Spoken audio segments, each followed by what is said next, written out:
अस्मत् वन्दे गुरुपरम्परां श्रुतिस्मृतिपुराणानाम् आलयं करुणालयं नमामि भगवत्पादं शङ्करं लोकशङ्करं शङ्करं शङ्कराचार्यं केशवं बादरायणं सूत्रभाष्यकृतौ वन्दे भगवन्तौ पुनः पुनः। ॐ सहना भवतु सहनौ भुनक्तु सह वीर्यं करवावहै तेजस्विनावधीतमस्तु मा विद्विषावहै। ॐ शान्ति शान्ति शान्तिः। So let's look at the verses we are so far. Bhaja Govindam Govindam Bhaja Modamate Samprapte Sannihite Kale Nahi Nahi Rakshati Dukrin Karane Nahi Nahi Rakshati Dukrin Karane Bhaja Govindam Govindam Bhaja Modamate. Next one. Mudajahihi dana agama trishnam kuru sadbuddhim manasi vitrishnam yallabase nija karmopatam vittam tena vinodhaya chittam bhaja govindam govindam bhaja mudamate. Then third one, Naristana bharana videsham drishtva maga moha vesham etat mam savasadhi vikaram manasi vichintaya varam varam bhaja govindam Govindam bhaja mudamate. Then number 4, Nalini dhalagata jalamati taralam tatvajjivita natishaya chapalam viddhi vyadhyabhimanaha grastam lokam shokahatam cha samastam. Bhaja Govindam Govindam Bhaja Modamate. Number 5, Yavat Deepto Pajana Saktaha Tavan Nija Parivaro Raktaha Paschajivati Jarjara Dehe Vartam Kopina Pruchati Kehe Bhaja Govindam Govindam Bhaja Modamate. Number 6 also we saw, if I'm not mistaken. We will go through that again. Yavat pavano nivasati dehe tavat pruchati kushalam gehe Gatavati vayo deha paye bharya bhibhyati tasmin kaye Bhaja Govindam Govindam Bhaja Modamate. Until 5, we have seen the verses very in depth. Number 6, we saw in brief. So, Yavat Pavanaha Nivasati Dehe. So, Yavat Pavanaha means Pavan means prana. And Yavat means as long there is prana in the physical body.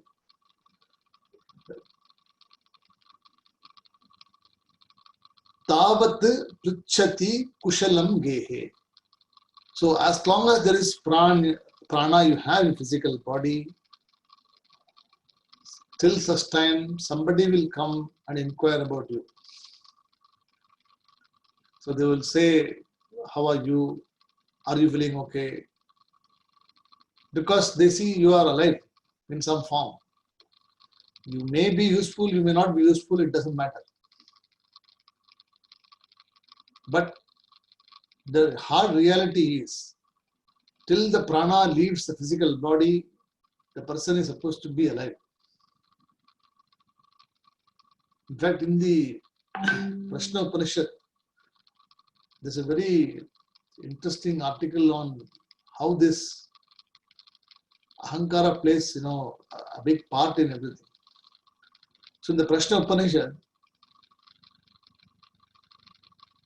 as you know, there are in the physical body, there is the mind, there is the sensory powers, sensory organs, and then the prana. So they call Panchakosha Vivekaha. So there are 5 layers of personality. You will see in Tattva Bodha, you don't have to worry about it. So there are 5 layers of personality, starting with the Annamaya Koshaha, the first one. Then all of them, there are different levels of personality are there. So there's a fight arising among the people.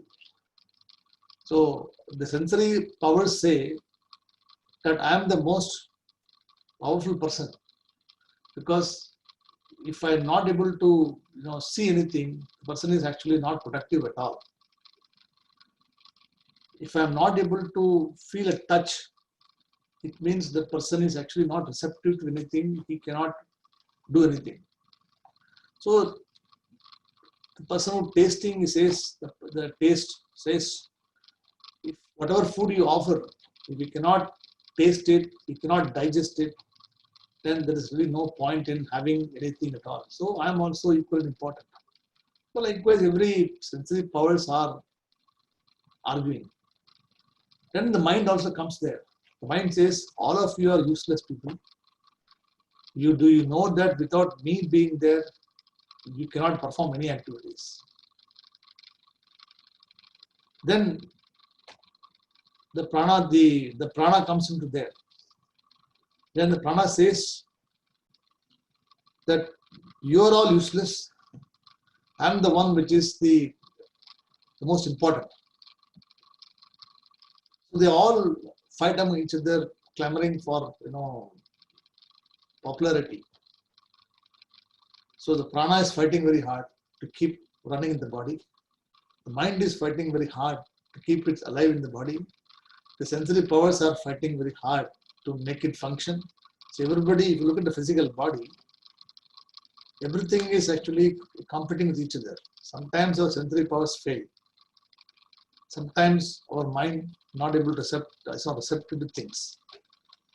There is, when you get older, your prana is irregular. Sometimes the breathing may not be regular. You will have shortness of breath. You cannot walk up. You will feel very tired. So the prana also has got its own way of functioning. So everybody is doing their own job and everybody thinks they're important. So all of them, they go and complain to Brahmaji. They say, see, we have not come to an agreement. All of us are saying that we are all important. And so Brahmaji says, I'll give you one simple solution. Whoever leaves the physical body, and by leaving the physical body, the person can function, then he is not important. So sensory powers, because they say that they leave. They say we are shutting down. From tomorrow onwards, strike. So you cannot see, you cannot hear, you cannot talk, you cannot eat anything, you cannot feel touch. So the complete shutdown is there, sensory powers are not working. Then because sensory powers are not working, the mind also has nothing to do. Because what does the mind do? The mind only instructs the sensory powers to go and see this object, enjoy this object, taste this food. So when the sensory powers are not working, they decided to halt work. The mind also said that I am also not going to do that. So the sensory powers stop working. The person is on the bed or on the bed. He's still active. He's still there. You may not, if you touch him, etc., you may not feel anything. You talk to him, you may not hear anything. The mind also you cannot see because you do not know whether the mind is working or not. Because it's antakaranaha. It's internal to something you cannot see. You can't even put torch and check it, or you cannot check anything there. So if you see a person lying in a coma, right, in a hospital, have an accident, do you conclude he's dead? You're not, right? Because his sensory powers are not working. He's not receptive to any treatment, or he cannot see. Even if you stand in front of him, he will not be able to do anything. And even if you tell him anything also about trying to remember things, he will not remember because his mind is not working. It doesn't mean that the mind is not there. Mind is there, but the mind has lost the power to manifest because the sensory powers are not there anymore. The mind manifests itself only through the sensory powers. So without the sensory powers being there, the mind cannot manifest itself. So the mind also is not receptive. So then they are all watching. So everybody is in the mind, the body only. The mind is there in the body. The sensory powers are staying in the body, but they are not working. But they all know that I am there. Then the prana says, okay, so you all have your turn, let me also have my turn. So the prana leaves. So he says, I am departing now from this body, and then let's see what happens. So as soon as the prana leaves, the mind shuts down completely.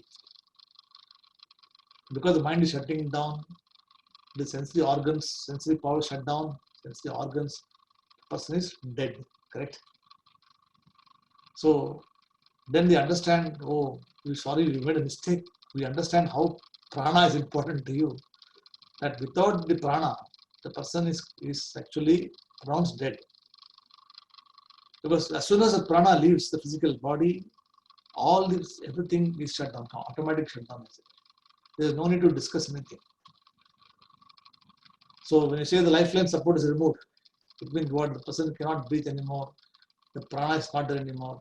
Nothing can be done. It is a point beyond which no repair can be done. Anything you do, it cannot be repaired, and that's the time when they decide all to leave. They just leave you. So here also, he says here what? Yavat pavanaha. So as long as there is prana in the physical body, people will come and inquire about you. So, because they know that you are somehow kicking alive, you are someone there. And they have to give respect to you as a person. So they just say, how are you? So nivasati dehe means in the body. So vasati means staying, and nivasati means the person who stays in the physical body is prana. So tavat yavat pavanaha nivasati dehe. As long as there is prana in the physical body and is reside in the physical body, tavat pruchati.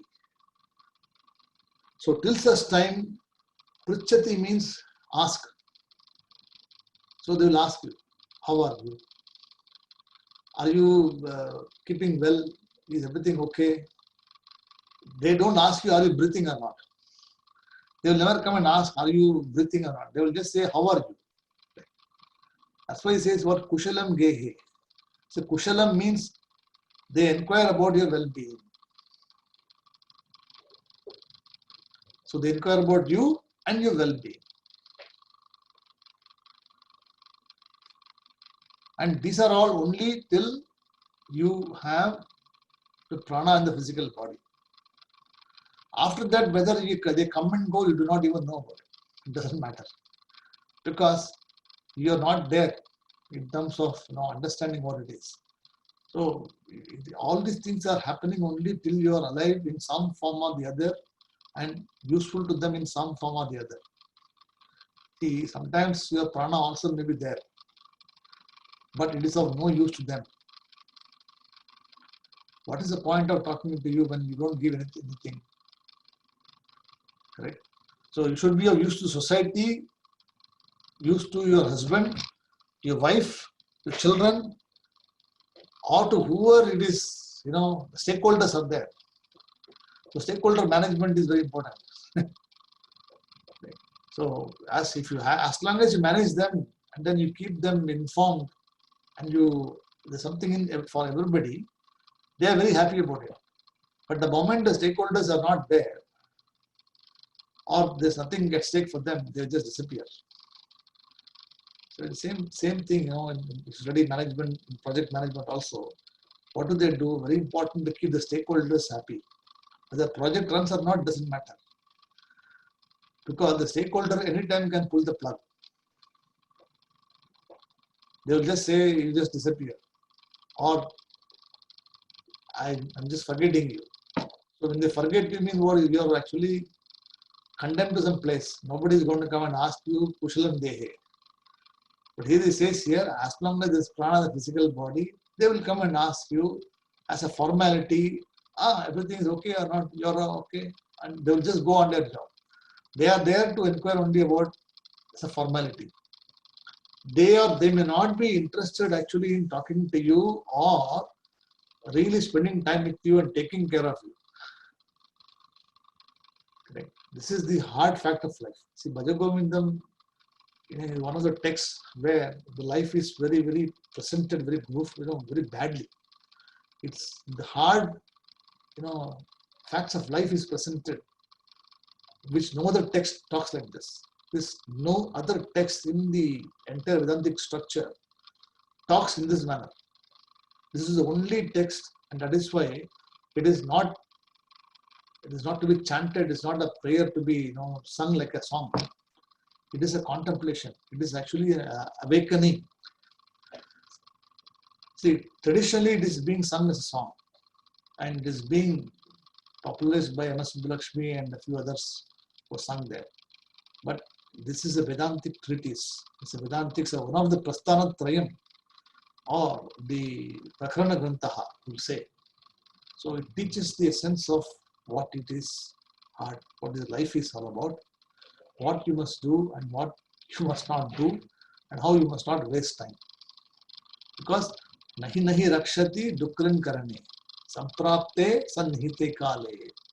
So that word Bhaja Govindam is repeated because every verse, it is to remind the people that while time is not there for you, or when the time has already come very close to you or nearing you, at that time, do not waste time on dukran karane, which means what? On activities which are not fruitful.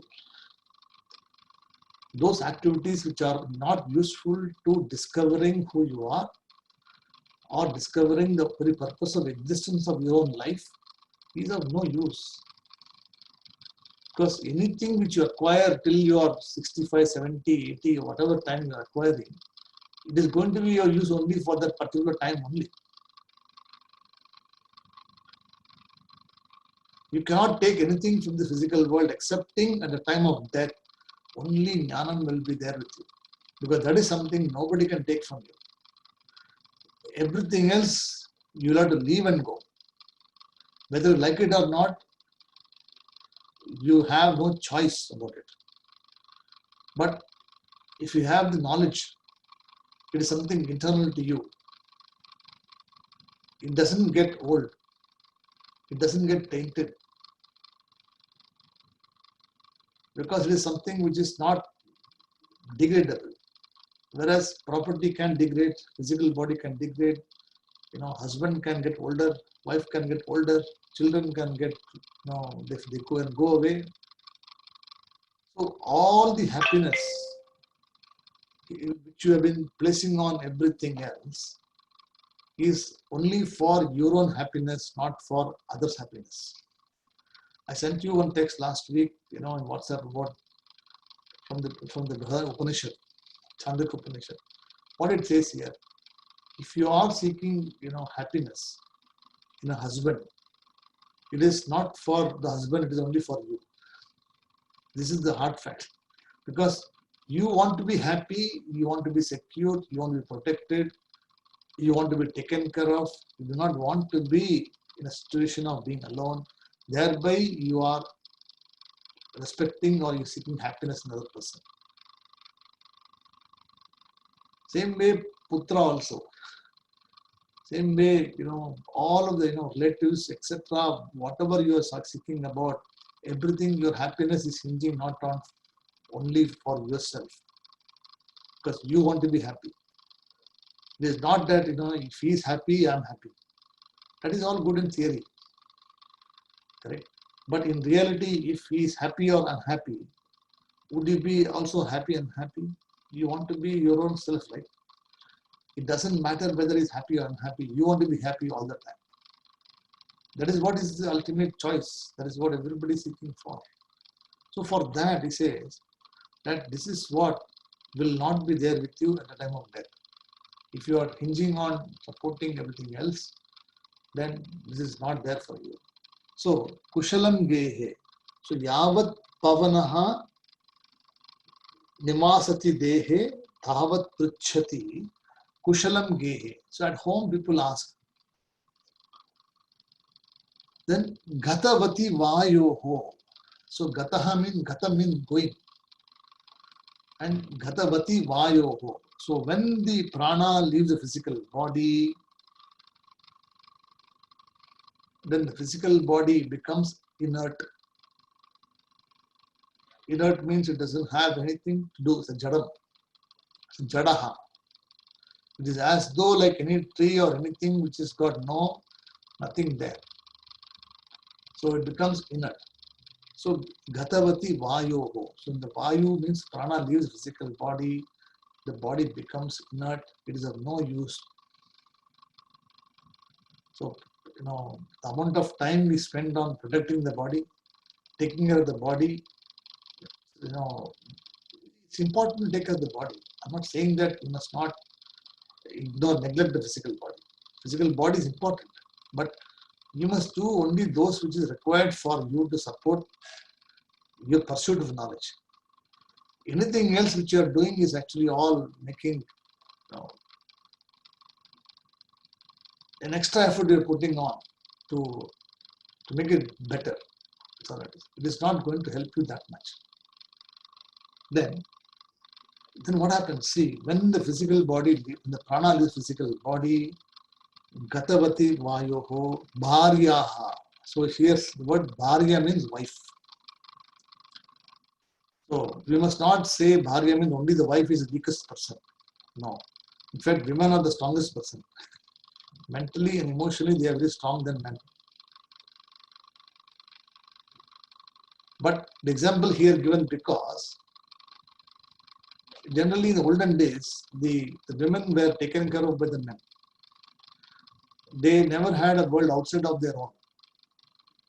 So this is written in very, very old, many years ago, when the men used to go and earn income, take care of the family, and all of the requirements which the wife wants will be fulfilled by the man.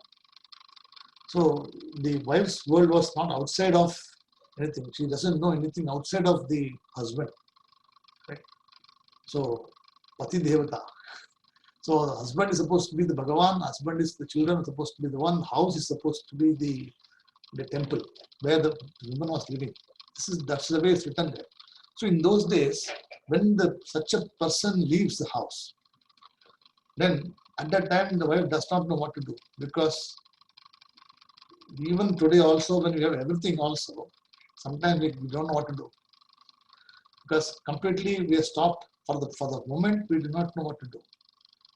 We may have energy, we'll just after a few hours we'll know how to do these things. But here it says Bharyaha Bibhyati means scared. The wife gets very scared when the physical body leaves, because till such time the person was in front of me. He was walking around, he was talking around, he was scolding me, he was getting angry at me. whatever it is, but still he is my husband, and there was somebody whom I could talk to, somebody who could at least see, and at least was there. But tomorrow the person is not there. Suppose when you come home, the person is not there, and there's just only emptiness. Nobody to scold you, nobody to talk to, nobody to argue about also. See, even argument also is important. Correct. See, then only life becomes interesting. If nobody talks to you, nobody scolds you, or nobody finds fault in you, and you don't retort back, then life becomes very, very boring sometimes. So these are all part of the household. This happens in every household. So here it talks about if the person is not there. So it is not only the wife, the husband also. Sometimes the husband may pass away earlier than the wife. And sometimes the wife may pass away earlier than the husband also. In such a case, the husband also becomes, he doesn't know what to do. Young children are there. How to bring young children. He doesn't know this kind of roles because he has never done it before. The mother is to take care of all the needs of the children. Suddenly, this vacuum, and he doesn't know how to rise up to the expectation.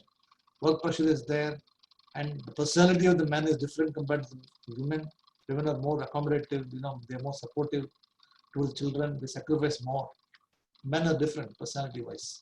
So they are, because of the genes and because of it, that's what it is. So what it says, when the person is not there, such a person, then you really become scared. Vibhyati, right? And when tasmin khaye, when the physical body is seen, tasmin khaye means kaya means body. So when the physical body is brought to the home, or when the body is being seen by this person, then you cannot control the amount of tears, you cannot control the amount of loss, the fear which is, or the anxiety which is there is uncontrollable initially. Right?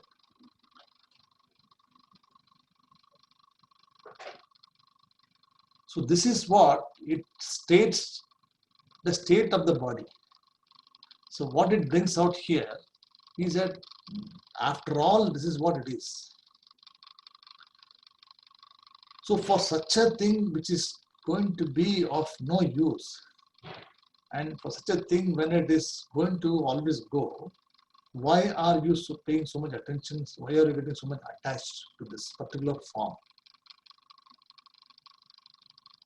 So when you get attached to the form or the physical body, but not attached to the teaching of the person or what he is, then you will continue to live in that sort of fear. So what the Acharya says here is, you have to rise above this, the inert body. You have to take stock of the thing that one day we all will get old. And whoever is talking to us, who is not very, very close to us, will no longer be with us, or they don't want to be with us. And you will feel very bad about it, because see, there was a time when they are all visiting me. There's a time when I was a respected person in society. Now nobody is asking me anything, I'm just on my own. And he is waiting for death to come. He or she is waiting for death to come, and death doesn't come also. Despite the guy praying, please take me, I don't want to live in this world, death does not come to him. Why? Because prarabdha karma is still there. Still he has got a lot of prarabdha karma is there. So he has to experience those things. So one cannot just leave the physical body until all the prarabdha karma is exhausted. So if you're healthy and hearty, you can do. But there will come a time when you will not be able to do any of these activities, and you just have to bide your time waiting for the time to come. That's what it says here. Bharya vibhyati tasmin khaye. So when the person is dead, or the fear comes, or fear takes over, some people recover, some people never recover. And if you're connected emotionally, and if you're, I have seen in my own seen my own, a lot of I've seen before. The husband passes away in an accident. The wife cannot control it. Within a month, the wife also departs. And the child is only about 9 years old, 8 years old, and the child is brought grown up by the other people in the family, and then they get her married. I met her recently, about maybe 8 years ago. She's now living in US, but I know the family very well. So sometimes the shock is so hard for people to realize, because suddenly the person is not there. What will you do? That is why he says here that understand this. He is not threatening. See, Acharya doesn't threaten anybody saying that, oh, this is all. Saying this is the fact. And you have to understand that as long as you have Deha Abhimana, or connection with physical body, attached to physical body, then this will happen and you will be left alone.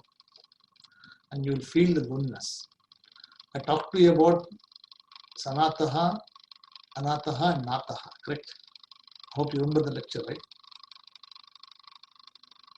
Two, 3 classes ago, I talked about Sanataha. So, when a person needs security or living security, so Sanataha. But when a person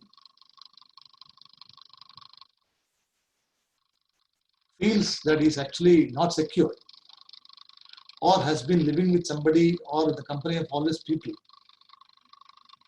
he is called Anataha, because he cannot live by himself alone.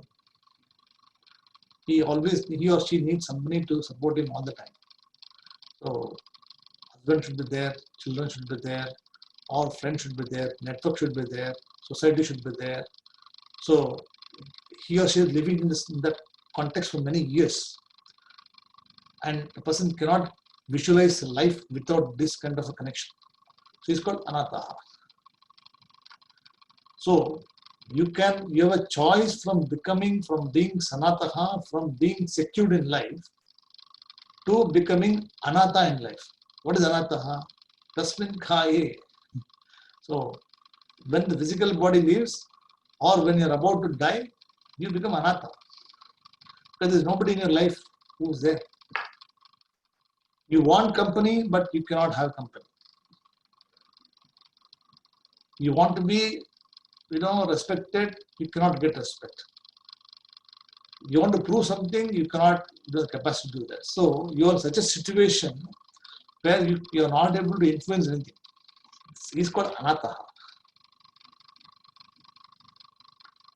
So you always, Shastram says, you have a choice from Sanataha, you can become Nataha.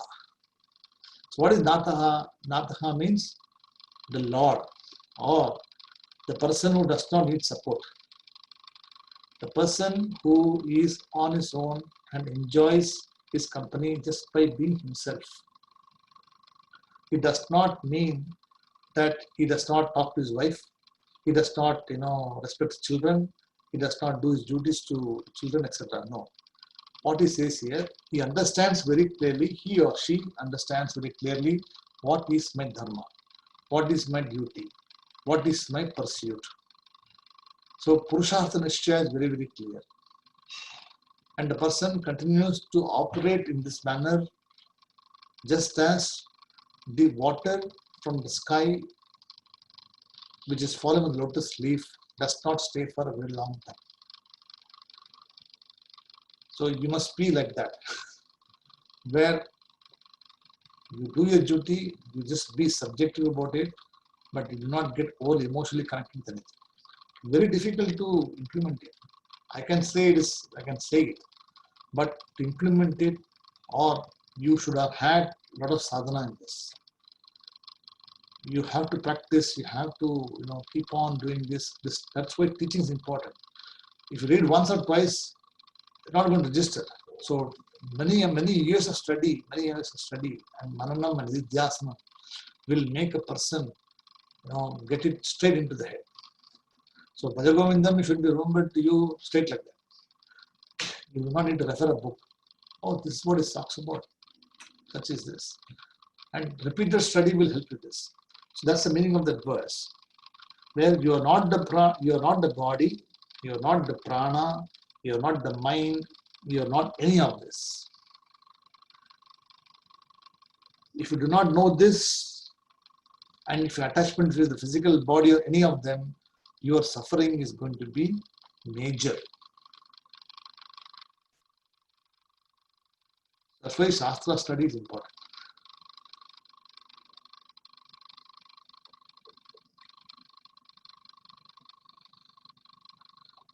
Is that clear to you, this verse?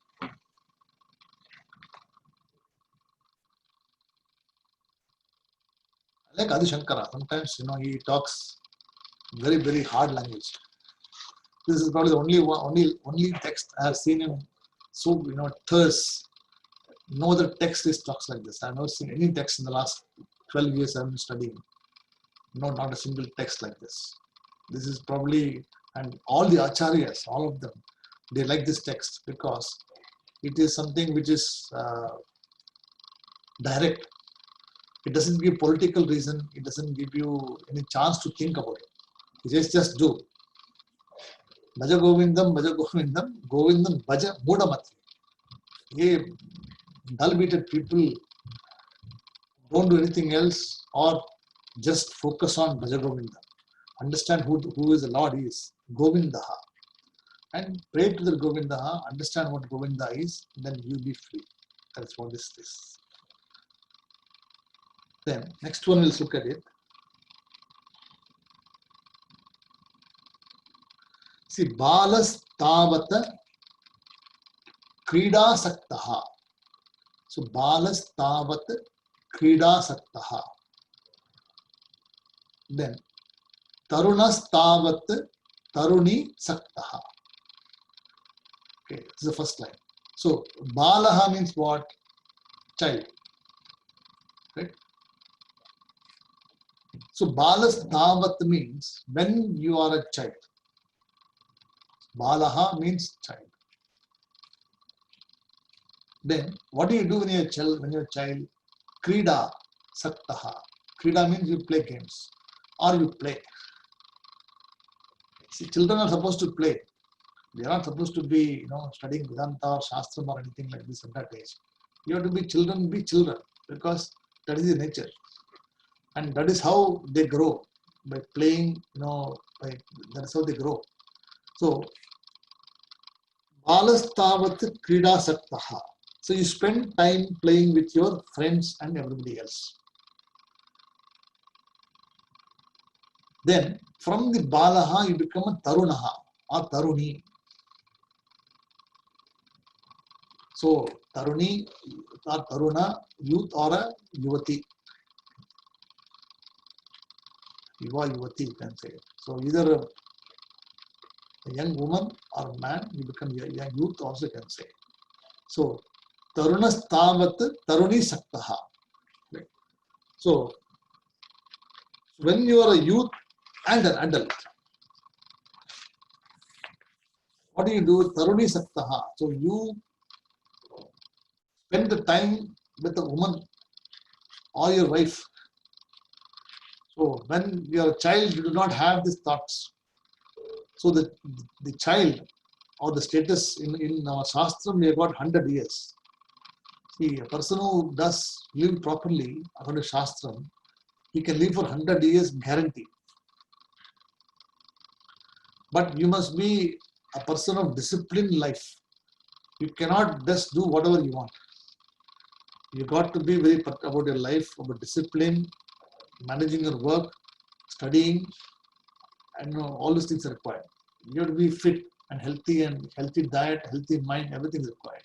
So in the olden days, they are all living for 100 years. So 95 plus is common. 95 plus is very common there. Now the average age is about 60, 65, 70, 75. It's come down. And according to the Bhagavad Purana, we are in the 5033rd year of the Kali Yuga. And when we are going to be on the 9,000 years, The average lifespan for human will be 35 years, 38 years. So you can imagine that you are born and you spend about 10 years in playing, 10, 11 years. You got 24 years to get married and do all the things what you want in 24 years time. And it keeps, it keeps going down. So the number of years is going to be not 65, 70, as people say. I'm only now 60 years. I'm still very young. I've got a lot of time. I'll be here till 75. Who knows? 75 or not. So he says, that's why he says, nahi nahi rakshati dukrin karane. So you do not have time, my friend.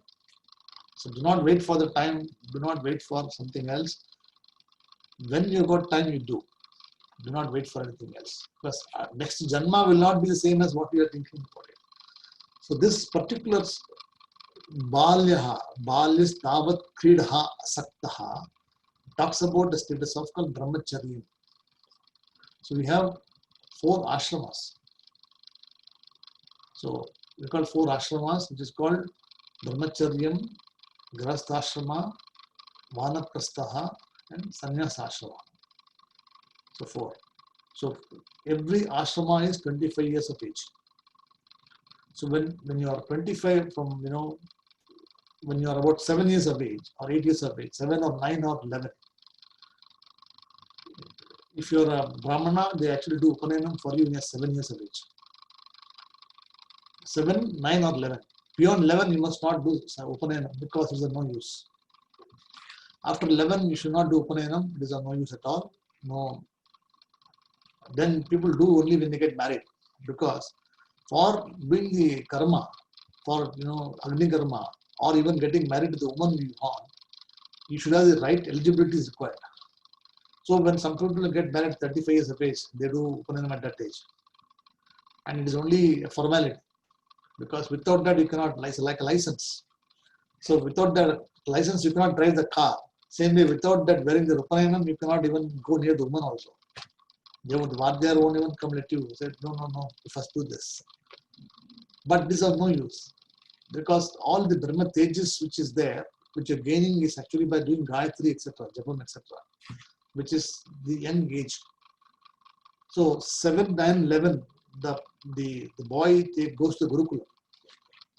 He is taken by the Acharya at the Gurukulam and he spends time only there studying Shastram, studying grammar, whatever is required, and living a life of what is supposed to be there. So by the time he is 23, 24, the Acharya says, now you can go out of the Gurukulam and you pursue what you want to do. So the choice is actually for the Brahmacharya not to enter Grahastha Ashrama and take up sannyasa directly also. Okay. So this is the only one. So from Brahmacharya, you can directly go to sannyasa also. You need not get married. You did not go to Vanaprastha. You can directly become sannyasi also. But if you become a sannyasi at that age, Bala sannyasi, we will call them, then sometimes, when you come across all these, temptations, the mind is not fully ready. Then there's a tendency for the person to sway or to go or to enjoy this kind of, other pleasures, etc., which are given by the other, the women, wine, and food, etc., is there. So that is why Shastram says that you have to go through the process. You understand, you get married. So marriage is not for conjugal benefits. It is not only for that. Definitely is for that. But it is also for you or a person to rise in stature. That's why we always call, marriage, we never call kalyanam, etc. We always call vivaha. The right word is called vivaham. So vivaha means what? Vaha means udritaha. It means you rise yourself. And vivaha means you raise yourself above. So one has to uplift oneself by dharma, by getting married and understand what is the purpose of life. So that is why the wife also is supposed to be called Sahadharmacharani. So Sahadharmacharani means the dharma which you are following is also the wife's dharma also. So she supports you or you support her in each other in dharma. So if you falter in dharma, it is the wife's duty to tell, look, you are actually not following dharma. You are actually not following dharma. You should do this. So the wife's role is to correct the husband, saying that this is not against dharma. And she's like a person who says, if you watch in tradition Indian weddings or Indian this one, when the person is doing the ritual, right? Kushalji, you may not understand because you are from you're not followed that, but I'll tell you an example. In the Indian rituals or in the traditional Brahmanical rituals people do, the ritual cannot start unless the wife gives permission to start the ritual. So you may be ready, the Pandit may be ready, everything will be ready, but the actual ritual or the Agni which is being started has to be given only by the wife. That is why a person who doesn't get married doesn't have a right to do karma at all. He cannot do any karma. So he can choose to be a bachelor for lifetime like this, wander around what he wants to do, or he can choose to become a sannyasi. But if he is, in between like a Trishanku, he doesn't know what to do. He's neither a sannyasi, correct? And he's actually not even, proper Brahmana. Then his life is very miserable because he will go through every aspects of change and he will not be achieving anything. So the ashrama system was set up there, the beginning, for the person to go through the system of properly educating and understanding the fallacies of the ashrama. So when you get married, you understand that, you should lead a life of dharma, you must do this, have children, etc. They're all there. Then when you're living the life, you understand the fallacies about all these people coming and going. You will see the next verse. Talks about that. Then when you are 50 years of age, 55 years of age, in the olden days people used to get married about 20 years of age. Now 35, 40 people are getting married. It's a different thing. In the olden days 20, 21, and by the time they're 50 or so, the children will be around 25 years of age. So they would already be on their own. So 50 or 55, the wife and husband leave the house or they live separately and they are called soulmates. Correct? So they are actually no longer called, the husband and wife.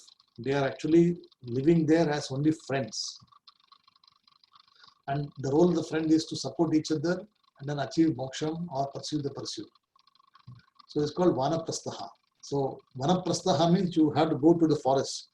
But you don't have to go to you can be on your own, independently on your own. In your own house, you can just be on your own, follow what you want to do, be detached, do your duties, do not fall over. Right? When you're asked, you do this. Otherwise, you study Shastram, whatever you're doing, rituals, puja, etc., you just be your own. So this is the life of the Vanaprastha. Then from Vanaprastha, you go to Sannyasa Ashrama. So Sannyasa Ashrama, by that time you become very old.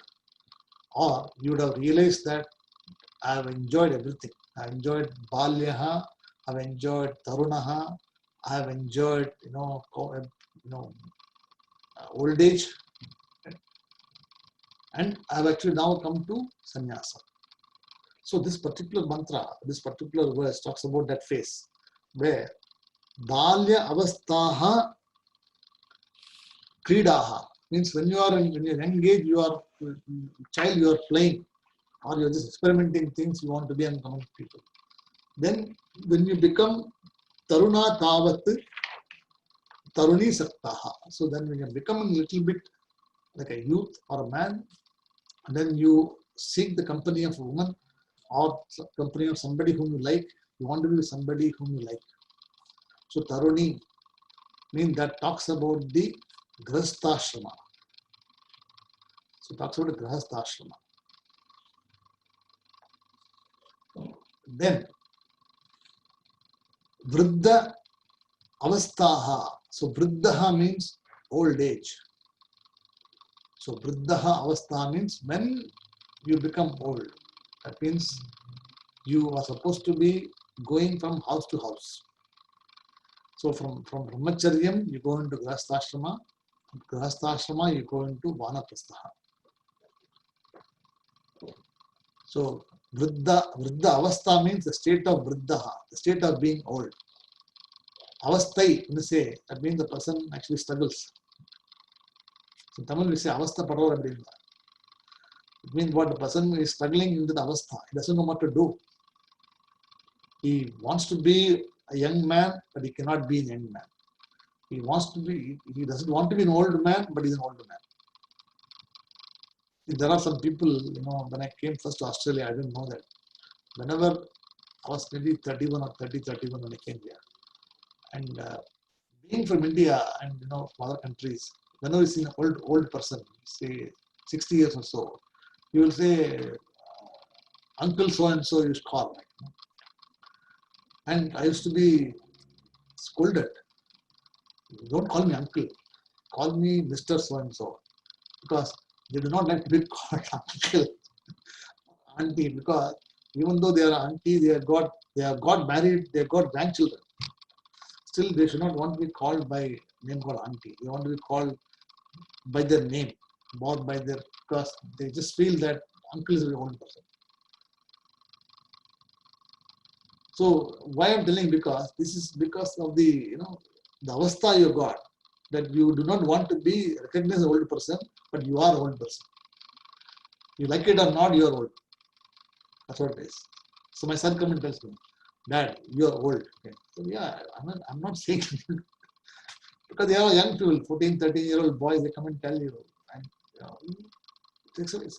that's a fact. You cannot deny the fact. But this is the avastha. What it says here, when you vriddha avastha, when you become old, one is supposed to be going to vanaprastha stage. So that is the stage when you leave your children, leave your belongings, or just go with minimal things. That is, you downsize everything. So it's called downsizing. The correct word in Australia is downsizing. So when people say they're downsizing, means they are from a 5-bedroom house, they're going to a retired house, retired village. So then they go to cruise, a different thing. They go and cruise, etc. is a different thing. But they downsize means they do not want to have so many apartments, so many buildings. They just want to be with themselves. So all well catered, no lawn mowing, nothing like this. So they just cook, eat, watch TV, go to cruise, go for a walk, something like this. So this is called downsizing, called vanaprastha. Sometimes vanaprastha is forced on you also. You don't like it or not, they will force you. He says, Dad, you're all old people now. I think I have found a very nice place for you, because they don't want you in the house. See, it is a very difficult situation sometimes because you want to be with them, but they do not want you. So what do? Because of the love for the children, and okay, at least they say they'll come and meet me once a week. So you accept the condition that once a week they'll come and meet you. So they find you retirement home, they go and put you there, and 1 week becomes 1 month, 1 month becomes 2 months, 2 becomes 1 year, then it never happens. There are a lot of people in retirement village, when I go there, you see them, when you walk into them, they want to talk to you. They come and stand in front of you, they say, who are you come to meet? Because they are alone by themselves. Nobody is talking to them. That's the life. So this is what talks about here, is vriddha avastha. When you become very old, what do? Chinta saptaha. So chinta means what? You always keep worrying. You keep worrying about yourself and you keep worrying about other people also. So you become a worry for yourself, you also become a worry for other people also.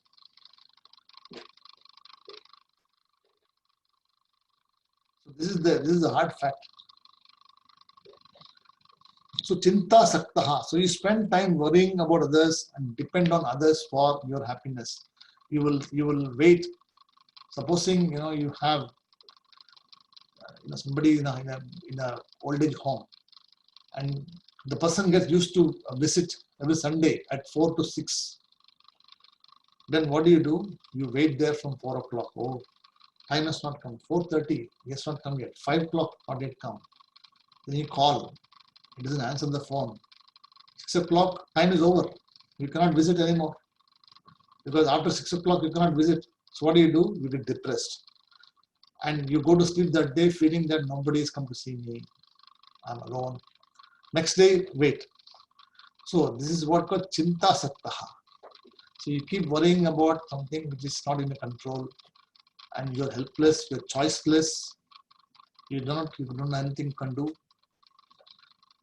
But so this is this is what it means. You have to go to Vanaprastha ashrama. That means either you go by choice or you don't have a choice, you go. Either way you have to go. Right. Then Parame Brahmani. So but he says, but this person, Parame Brahmani, talks about this person who is of the nature of the Atma or the consciousness, or the person who has understood that all these things which I am depending on is not going to give me happiness. Children not going to give me happiness, property not giving me happiness, wealth not giving me happiness, my relatives not giving me happiness, whatever possessions I got, not happiness. My happiness is sought only in understanding that I am just by myself. So this person understands what Brahman is. What Shastram study gives you vision is just by being yourself. It frees you from the samsara. That's why Bhajagovind is called Moksha Mudgaraha. That means a hammer. It hammers into your mind. It keeps hammering, do this, you're old, you are doing this, you're doing this. So by hammering things into your head, it frees you from all samsara and it gives you moksha.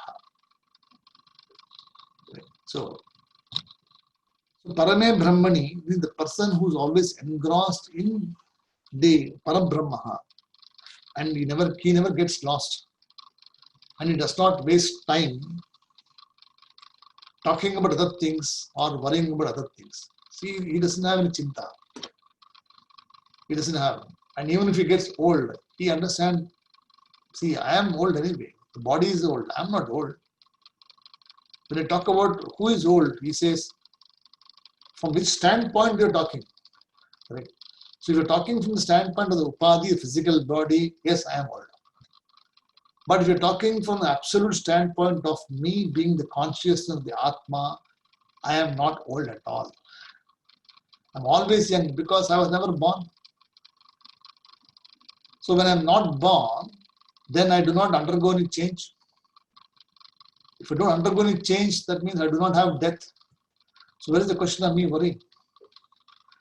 So this is called sannyasa ashrama. So this is the ultimate stage of life when one understands, or is supposed to be understanding what consciousness is sannyasa ashrama. So all the four ashramas being discussed or being connected as how a person should progress step by step, understand the fallacies of each of them. When you are a balaha, you want to play gulli danda, cricket, right? You want to play, you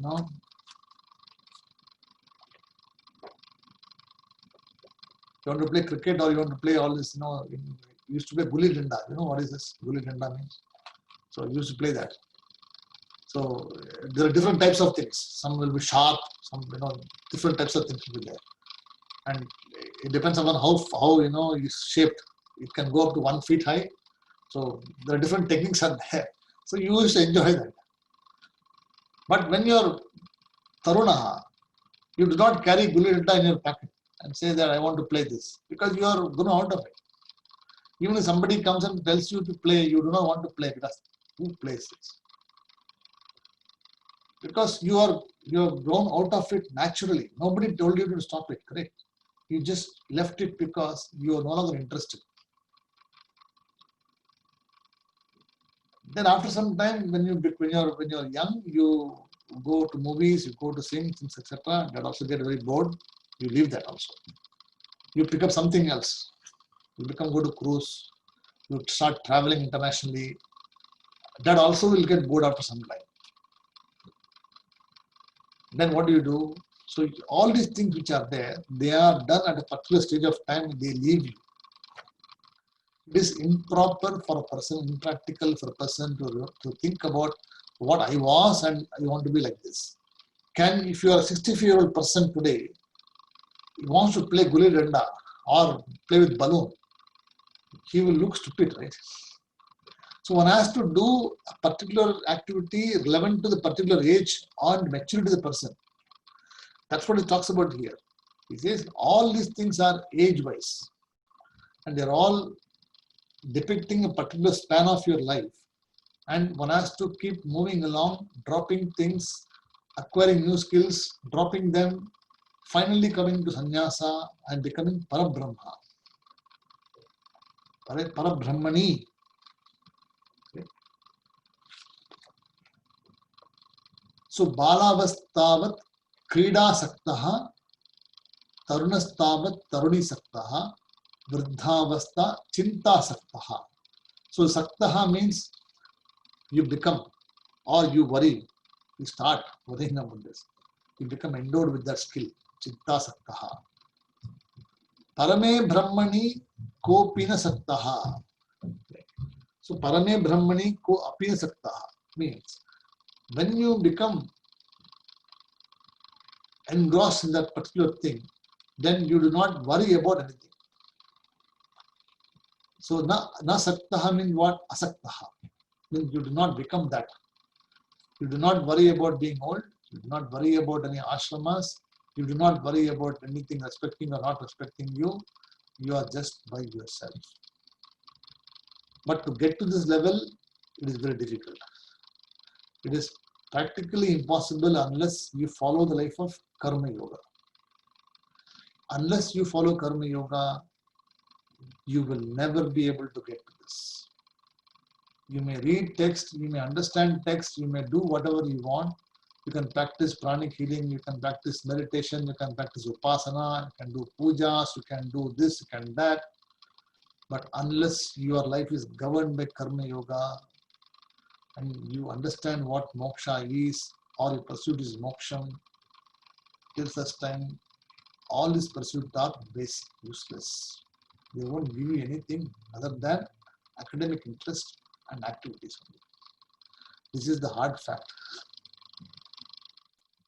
A lot of people say, I'm doing this, so many activities I'm involved. But all of them are actually only not going to give you any more jnana with this. It's going to give you some happiness. Some temporary sukham will be there. For maybe half an hour, you will feel very good about it. After half an hour, what do? You have to do the same thing again. Again, you will stop again. So how do you be in permanent happiness? That's what it talks about here. The permanent happiness is sought by not depending or having dispassion towards objects which gives you pain. Understanding them and then growing out of them. Dispassion or vairagyam means not dropping things. It means growing out of them naturally because you no longer enjoy those things. It's not needed for you. And this is what's important. If somebody tells you don't eat ice cream tomorrow, you'll get sugar problem, then what do? You stop tomorrow. But then internally there's an urge for you to eat it, correct? So when the people are not there, you just go and splurge on ice cream somewhere. But when you know that I had enough ice cream in my entire life, I do not need anything more than this, then even if somebody asks you ice cream in front of you, you will not touch it because you're not interested. Not because you don't like it. I just don't like it. So that is called vairagyam. And this vairagyam has to come in every aspect of your life. When that comes, that's a time when life will be peaceful. Till such time, you will be subject to all these vagaries of desire. It will go this way, that way, it will be there. Nothing wrong with desire. See, desire is not bad. But falling prey to desire is very bad. See, you cannot say that you should not have desires. I never say that. Shastram, in fact, doesn't say that one must never have desire. Because if you don't have desire, what's the purpose of living? Even the desire to freedom is also a desire. See, freedom, to achieve freedom also is a desire. So the fundamental desire is there to be free. So Shastram doesn't come and tell anything like this. What it tells you, understand what desire is, understand what is important to you, follow that particular path. Is it clear?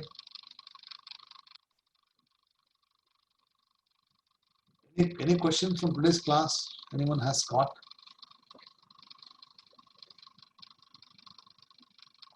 Okay. The next verse, Krishnaji, Kushalji, you're okay? You're following? Yeah, just one comment if I can. This ashramas that you have explained, I see also in some Western philosophy that they are starting to borrow these ideas from Yes. From us, from the Dharma. In fact, Western philosophy is actually much greater than us. You know why? At 18 years of age, the children just leave them. They just dump them and go. See, when you're, if you look at, I think I used to teach cricket when I was, I was a coach here. One of my friends, his father was like this. So his son was about 14 or 15 years of age. And I used to ask him, like, how do you deal with this? He said, look, Mike, he's on his own. He said, what? He said, he's working hard in my garden. I'm giving him money. He wants to buy a car, second-hand car for $8,000. He has to earn for it. So he's working from 14 years of age. And by the time he's 18, I saw him Bunnings working there. Once he served me also. He said, Matthew, what are you doing? He said, no, so my father said that I had to fend for myself anymore. And I've given education, and you now start building your own assets. So these people, only in Indian community, the children are supposed to be the 25, 30. Now even it is not there. See, even my own son, he left when he was 21 years of age. He just told me once, I'm leaving. He says, okay. Because actually it's good anyway. Why? Because the sooner they leave, it gives you maturity. The longer they stay along with you, the longer you hinge along with them, you get attached to them, and then you keep worrying about them. Because you're getting old. So I see some old ladies, Indian old ladies who they cannot let go. that is Vatsalyam. See, Kushalji, Vatsalyam is different. See, a mother's feeling is different from a. See, a man can be detached easily. I mean, it is possible to some extent, but a woman feeling it is difficult. A mother's feeling is entirely difficult. That is why. But I see this some of the Western, some of the Australians here. Some of the people I know, they are retired now. Like you said, they downsized, and all the money that they've made by maybe selling their property and downsizing, they keep it for themselves. Then they spend it, and they don't worry about the children. But in some of the Indians I see, they still demand respect. Of course, they get the respect, but they still want to control the lives of maybe 50-year-old children or 40-year-old children, and they cause suffering for themselves.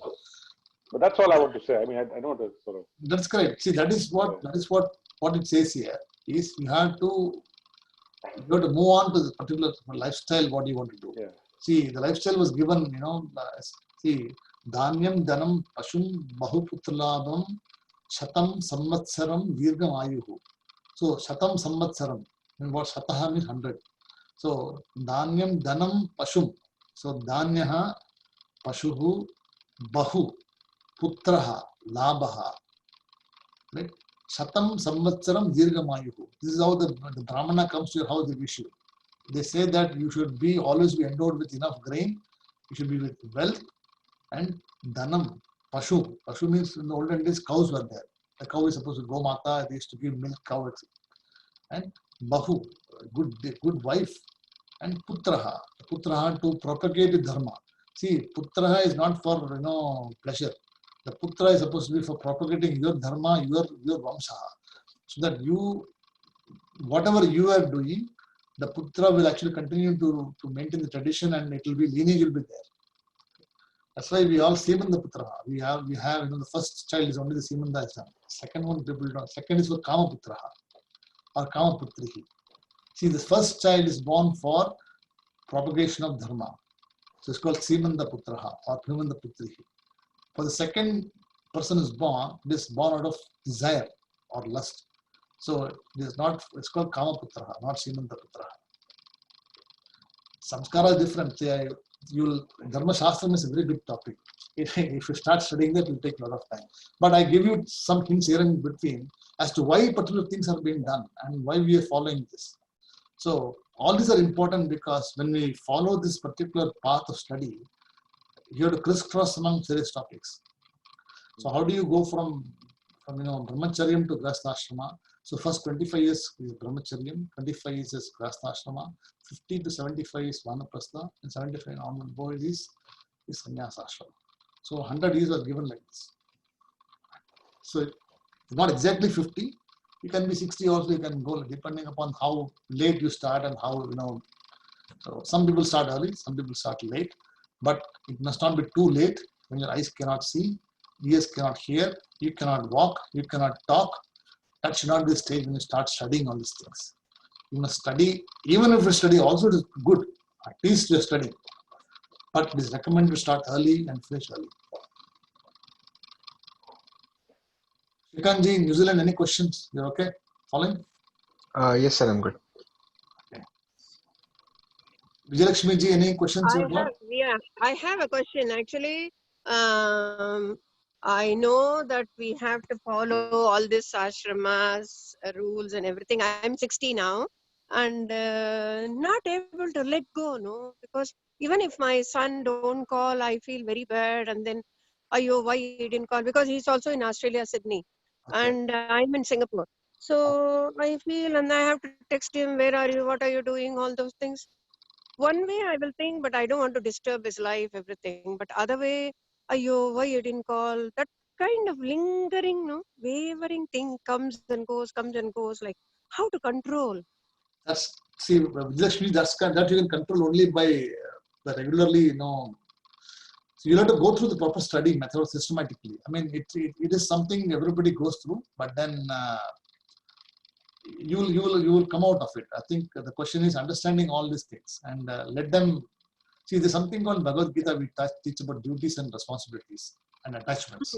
So duty is something which you are asked to do. You've done your duty already. See, when you're 60 years of age, when you do, your 60th ceremony, what you do, right? Yeah. What they normally tell you is that at that time you should just move on. The mantra is also chanted. That mantra also chanted. That's specifically for vanaprastha only. So when you are 60, the 60th, kalyanam is done to remind the children, remind you that now you're old. You better go and do all these things, and the mantra is also chanted for pursuing that. But unfortunately, we do not do that because that's the time when you want to get more involved because the children, so much they are doing for me and we should do something for them. And this is how you get reconnected back. So they give you license to go. The 60th wedding day is actually license for you to be free. I told my sister one day, when I went there, I said, the mantra is chanted there is also all for this. So you must be, free from this. She says, I cannot do. Said, I have to, So she has gone back now into her, granddaughter was born. Now she's fully busy in stitching. I told her, see, now you don't have anything to do. You study time on studying Vedanta. Be free yourself. They have got on their own. See, they are already married. They got children. They are living there. Now it is the dharma to follow. You've done enough already. You do not need to do anything more for them anymore at all. The moment you get them married, your duty is over. No, I have to see the children. I have to see the education. Then I have to do Upanayana. Then I have to see them get married. There's no end to it because there's no end to it at all. Somewhere you have to cut it. And the initial cutting is very hard. But after that, you will get used to it. The Shastram teaches that. So by regularly studying this particular text or by being with the Shastram, it makes you repeatedly understand, and finally it sinks in you. Then it becomes easy for you to manage. That is why we always say that systematic study is important. So you will get through it, as long as you are studying, coming to class, etc.